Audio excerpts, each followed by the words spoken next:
Reading The Unknown Reality by Jane Roberts, a Seth book, Volume 2. Okay, this is session 731, and it is really important, and it might take a couple of times listening to it to completely assimilate everything that Seth is saying. And this whole time he's been leading us up to the 9 families of consciousness, and you got to really pay attention to completely understand what he's saying here.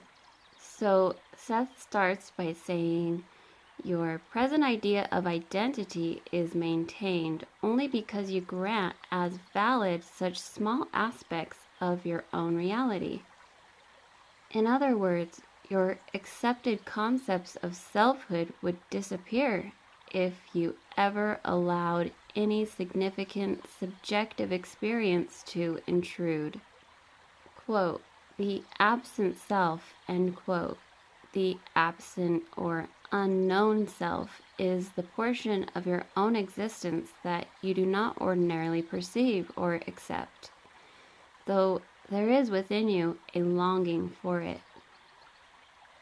Much of unknown reality is involved with the breaking up of theories that have been long accepted, but that prevent you from perceiving the powerful nature of those absent portions of the self.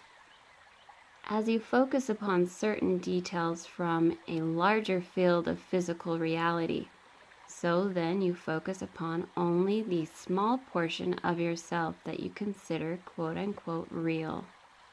You carry within you, however, the deep knowledge of experience that in your terms would be prior, yet in your cells and your own deeper mind, such information is current. Selfhood overspills with great luxurious outcroppings, yet you jealously guard against such creativity.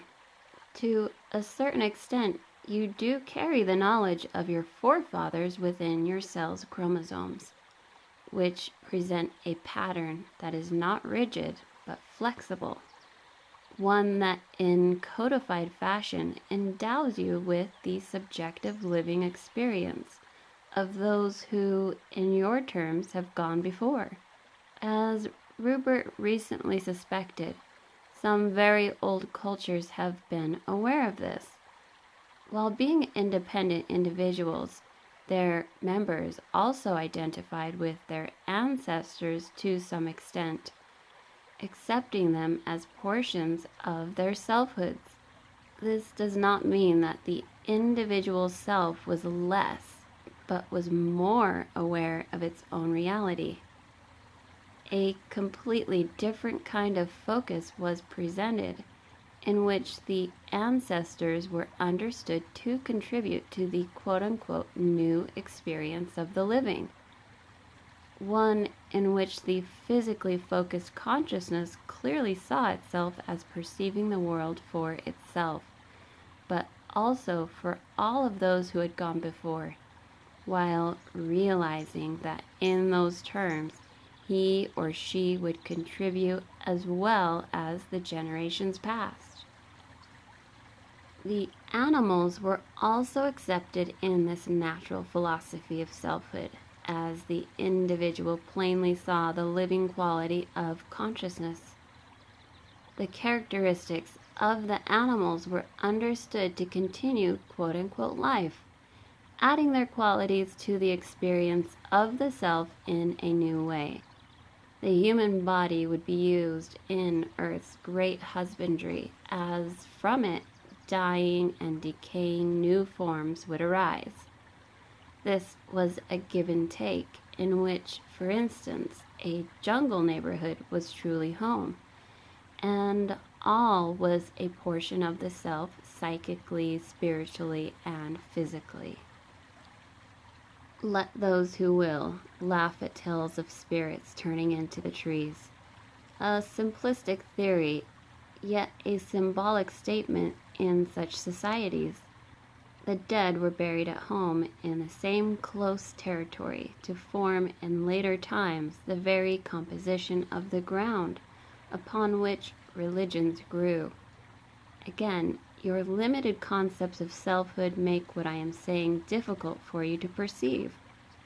I am not saying, for example, that the living consciousness of each individual returned to the earth literally, but that the physical material permeated and stamped with that consciousness did and does.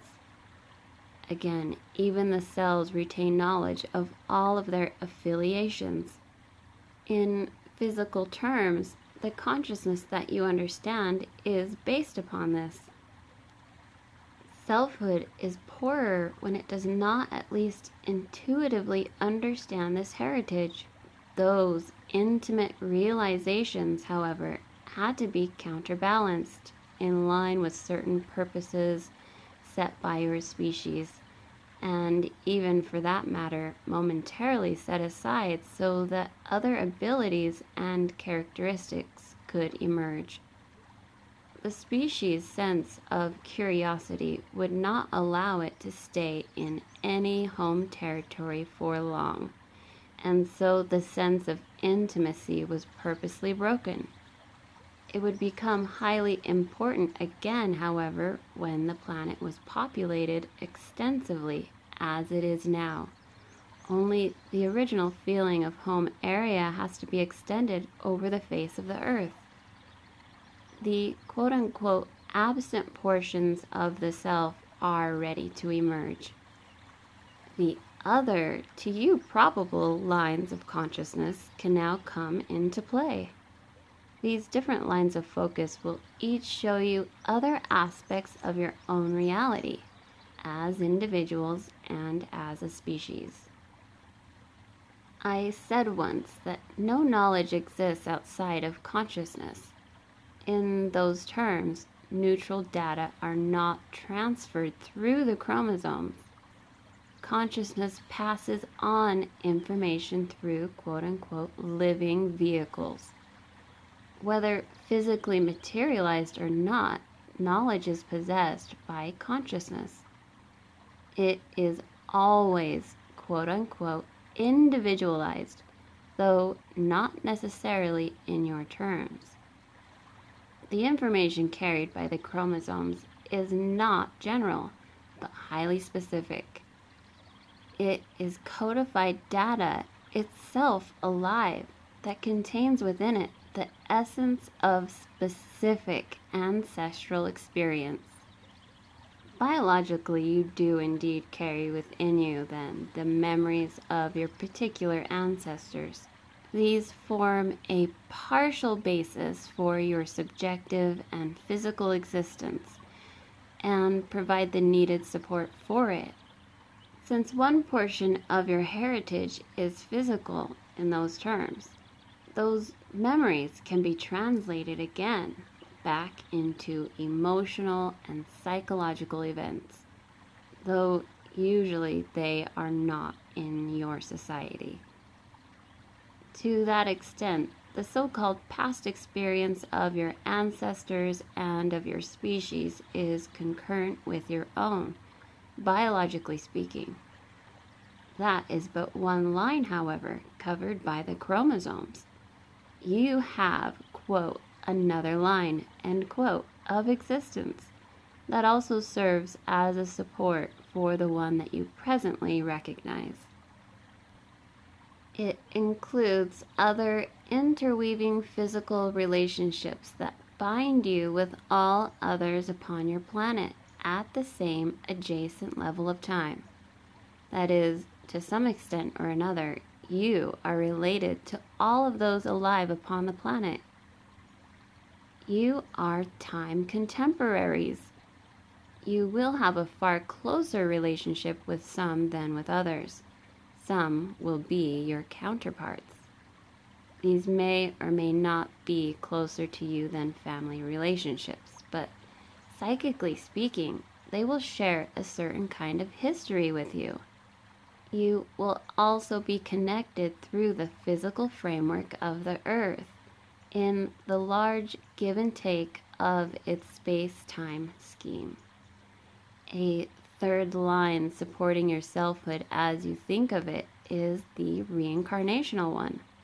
This is somewhat like the ancestral line, and there are also reflections in the genes and chromosomes, undetected by your scientists.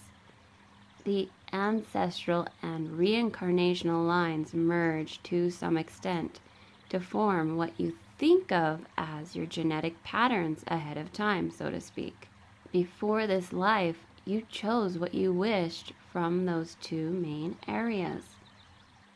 Reincarnational experience is also transmitted then, and can be retranslated from a biological code imprint into emotional awareness. Again, however, as you are not your parents or your ancestors, you are not your, quote, reincarnational selves, end quote. Here, also ideas of time hamper you, for I must explain all of this in temporal terms. Since time is simultaneous at other levels, your ancestors knew of your birth, though they died centuries ago in recognized continuity. The same applies to reincarnational existences that you think of as occurring in the past. You cannot say that your ancestors, like some strange plants, were growing toward what you are, or that you are the sum of their experiences. They are themselves. You cannot say that you are the sum of your past reincarnational lives either, and for the same reasons. You cut off the knowledge of yourself, and so divisions seem to occur. You are somewhat like a plant that recognizes only one of its leaves at a time. A leaf feels its deeper reality as a part of the plant and adds to its own sense of continuity, even to its own sense of individuality. But you often pretend that you are some odd dangling leaf with no roots, growing without a plant to support you. All of the leaves now growing on this plant could be thought of as counterparts of each other, each alive and individual in one time, each contributing yet facing in different directions. As one leaf falls, another takes its place until next year the whole plant, still living, will have a completely new set of leaves, future reincarnational selves of this batch. You are not plants, but the analogy is a simple one, and if you will forgive me, overall, it holds water. There is a constant interaction in the plant between its parts that you do not perceive. The leaves now present are biologically valid, interrelating in your terms. Yet, in time terms, each leaf is also aware of the past history of the plant, and biologically they spring up from that quote-unquote past. Each leaf seeks to express its leafhood as fully as possible. Leaves take in sun, which helps the plant itself grow. The development of the leaves, then, is very important to the plant's own existence. The cells of the plant are kept in contact with the environment through the leaves' experiences, and future probabilities are always taken into consideration. The smallest calculations involving light and dark are known. The life of the plant and its leaves cannot be separated. The plant has its own quote-unquote ideas of itself, in which each of its leaves has its part. Yet each leaf has the latent capacities of the whole plant. Root one, for instance, and a new plant will grow. Selves, S-E-L-V-E-S, selves have far greater freedom than leaves. but they can also root themselves if they choose, and they do. Reincarnational selves are like leaves that have left the plant, choosing a new medium of existence. In this analogy, the dropped leaves of the physical plant have fulfilled their own purposes to themselves as leaves and to the plant. These selves, however, dropping from one branch of time, root themselves in another time and become new selves from which others will sprout. The larger self, then, seeds itself in time. In this process, no identity is lost and no identity is the same, yet all are interrelated. So, you can theoretically expand your consciousness to include the knowledge of your past lives, though those lives were yours and not yours. They have a common root, as next year's leaves have a common root with the leaves now of this plant. Such knowledge, however, would automatically affect those past lives. Ideas of cause and effect can hold you back here because it seems to you that the leaves of next year come as an effect caused by this year's leaves. To the plant and its innate creative pattern, however, all of its manifestations are one, an expression of itself, each portion different. The knowledge of its quote-unquote future leaves as potential patterns exists now. The same applies to the psyche.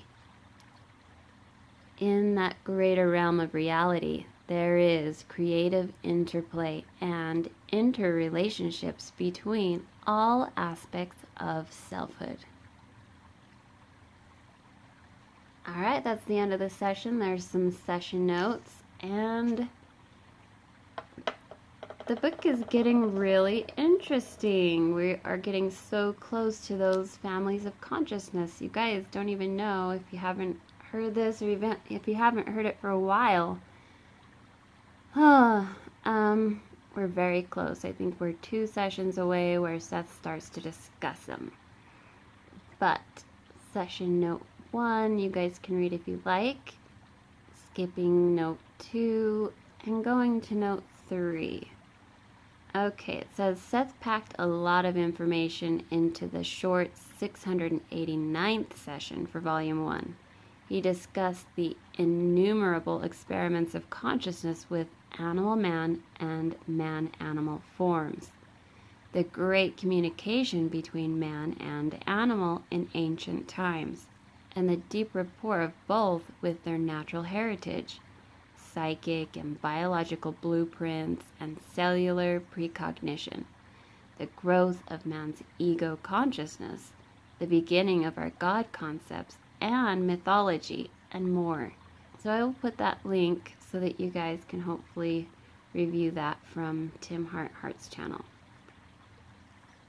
And note number 4 says, in Volume 1, see the 687th session at 10:45, when Seth said, quote, biologically the man knows he has come from the earth.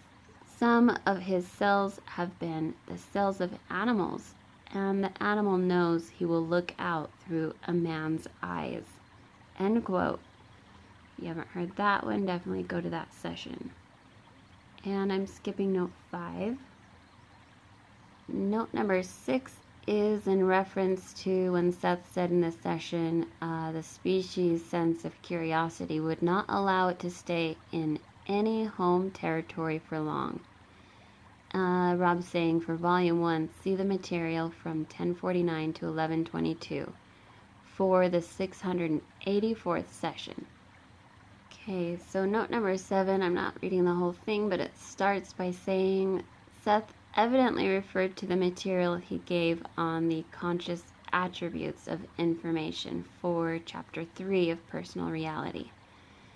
So you'll definitely want to see that or hear that, where in this session Seth had said, I once said that no knowledge exists outside of consciousness. And Rob pulled out at random. He found in the 18th session Seth's delivery of this information. It says, quote, "As you have probably supposed by now, there is consciousness in everything, visible or invisible to you. Each fragment of the universe has a consciousness of its own. Pain and pleasure, the strongest aspects of all consciousnesses, are experienced by every fragment according to its degree. Differentiation is, of course, various, and it is in the degree of differentiation that consciousnesses are different." End quote by Seth. Skipping note 8, going to note 9. When Seth said a third line supporting your selfhood is the reincarnational one, Rob states, when Seth mentions reincarnation now, I usually think of a certain delivery in his volume 1. After 1045 in the 683rd session, see the paragraph of material beginning with this phrase, quote, "Reincarnation simply represents probabilities in a time context," end quote. So if you have the book and you want to go right to that, that would be really easy to do. Otherwise, you can go to the session and just listen to Tim Hart's Volume 1 on that one. And number 10, again from the 18th session, Rob inserts that Seth excerpt that says, quote, "In drawing up his list of so-called natural laws, I have said in the 16th session that man decided that what appeared to be cause and effect to him was therefore a natural law of the universe. Not only do these so-called laws, which are not laws, vary according to where you are in the universe, they also vary according to what you are in the universe. Therefore, your tree recognizes a human being, though it does not see the human being in your terms. To a tree, the laws are simply different. And if a tree wrote its laws of the universe, then you would know how different they are." End quote. And also from the 521st session, Chapter 4 of Seth Speaks, Seth said, "The word quote-unquote result, you see, automatically infers cause and effect, the cause happening before the effect.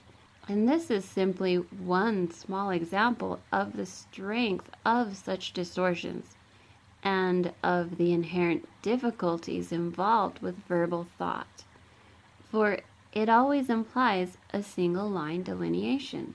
End quote. So that's the end of the session completely, you guys. That was a really thought-provoking session, and they're just going to keep getting better.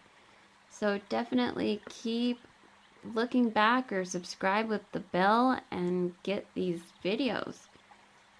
This is the next session, what it's going to be about, some of the things. It's beginning the discussion of the psychic families of consciousness, and it will just progressively go into more detail. And right here, Rob's saying that the next session is on your relationship with your counterparts, the importance of play and spontaneity, a list of the families of consciousness. My candle is out. I need to get another candle. But anyways, thank you for watching, and definitely share this information, and let me know if you have any questions.